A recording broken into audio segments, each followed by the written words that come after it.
Hi there, welcome to the latest episode of my 10-minute moan, and the topic of this one is the bizarre suspension of the SNP MSP Fergus Ewing.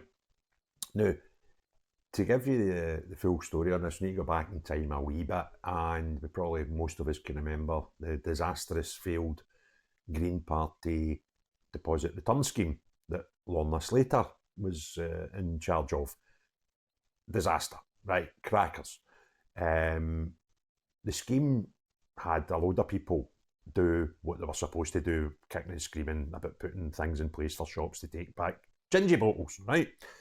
And some businesses spent lots of money getting themselves ready for it, and lots of businesses done hee-haw because they seen it was an absolute stupid thing to do. And the act, the bill, whatever you want to call it, eventually gets scrapped. And all these people had spent millions of pounds getting ready for something because they were told it was going to be a law, and it never happened, right? So she was slaughtered.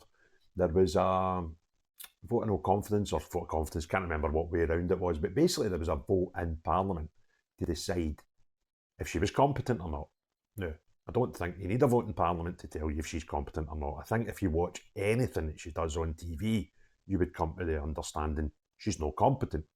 So anyway, there was this vote, and Fergus Ewing went against the SNP party line and voted against Slater. Fair play to him. The rest of the party were instructed to vote in favour of her. Oddly enough, two quite well-known SNP MSPs, namely Humza Yousaf and Nicola Sturgeon, they abstained. Right? So they didn't vote to show any confidence in her either. They just didn't vote, and apparently Ms Sturgeon had a prior engagement that day. Rumour has it she was out camper van hunting, but I couldn't comment on that. Anyway, two of them didn't vote to support Lorna Slater, and neither did Fergus Ewing. He actually voted against her.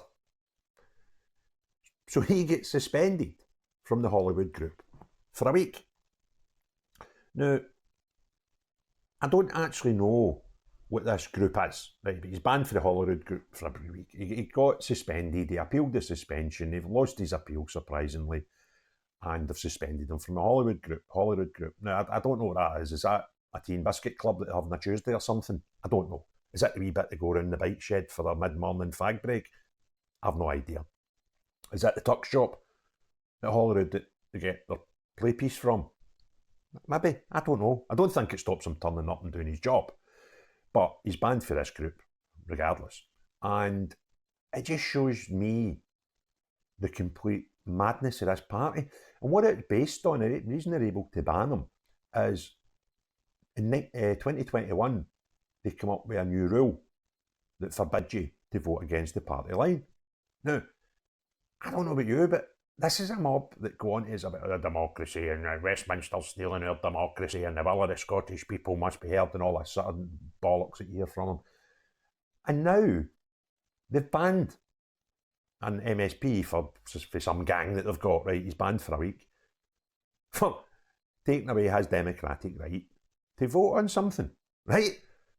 The hypocrisy is mental.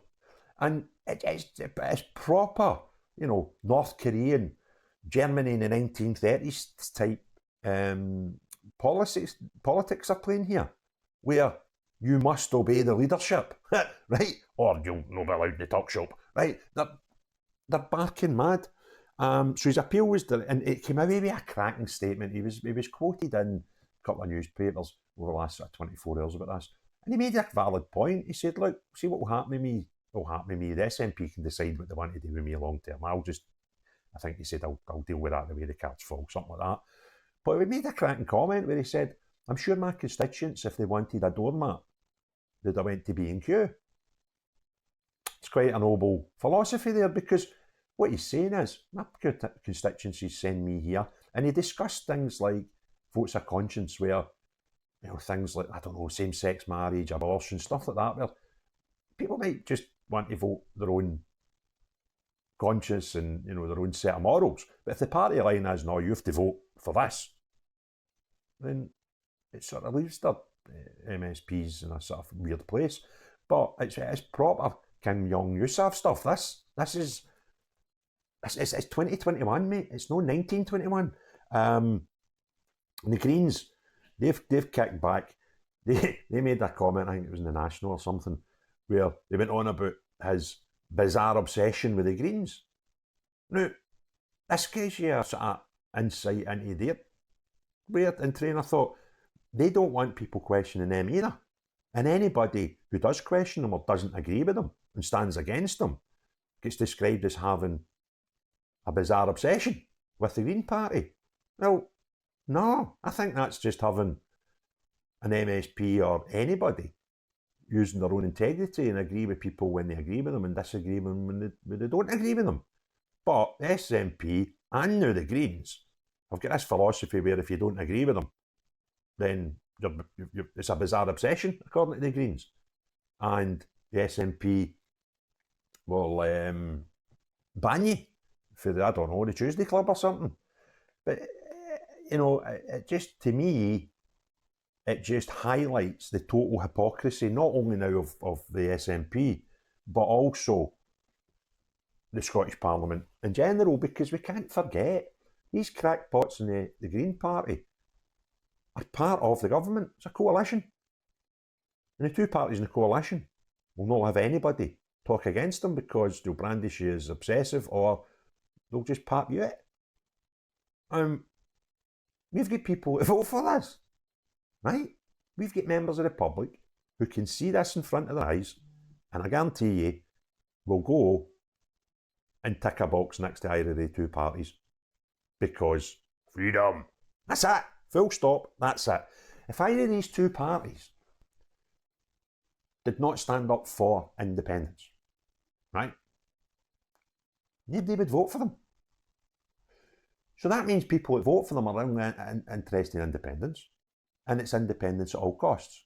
Because if you actually took a step back and looked at how both of these parties operate, there's not a hope in hell you would vote for them.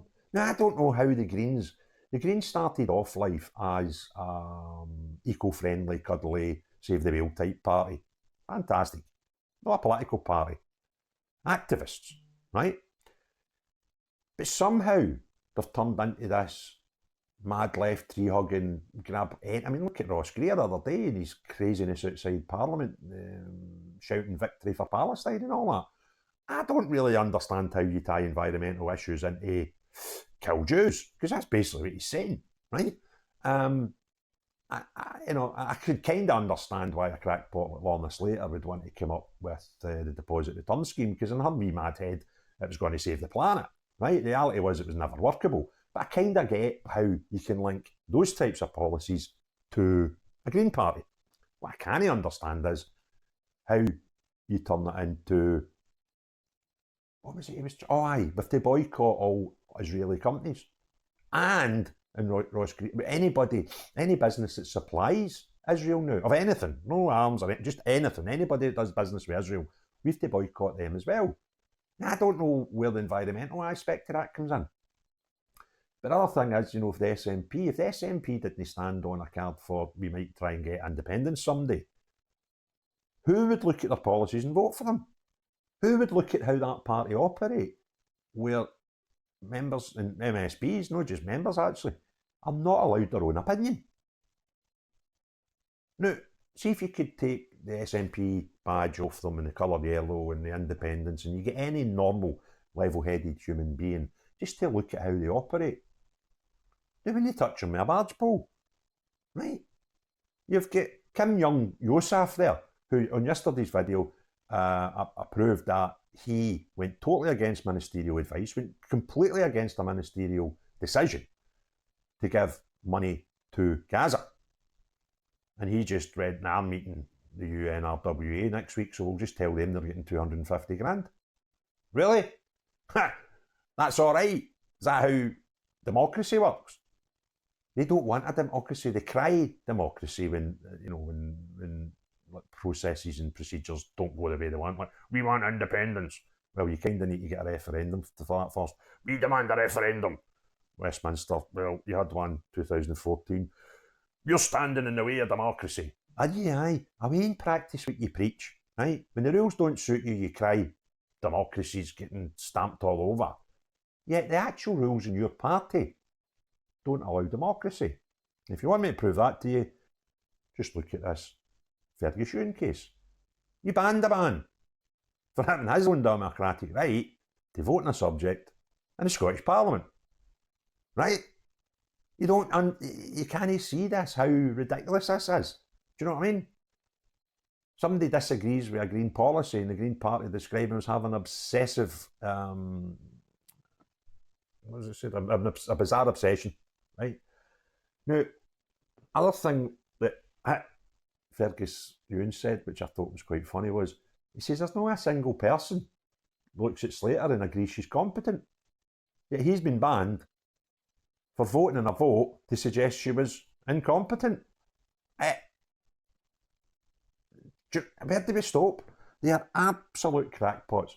Anyway, if you liked the video, give me a thumbs up. If you want to subscribe, please do so. I'll put some recommendations in the corner. But most importantly of all, unless you're Lorna Slater, have a great day. Cheery bye now.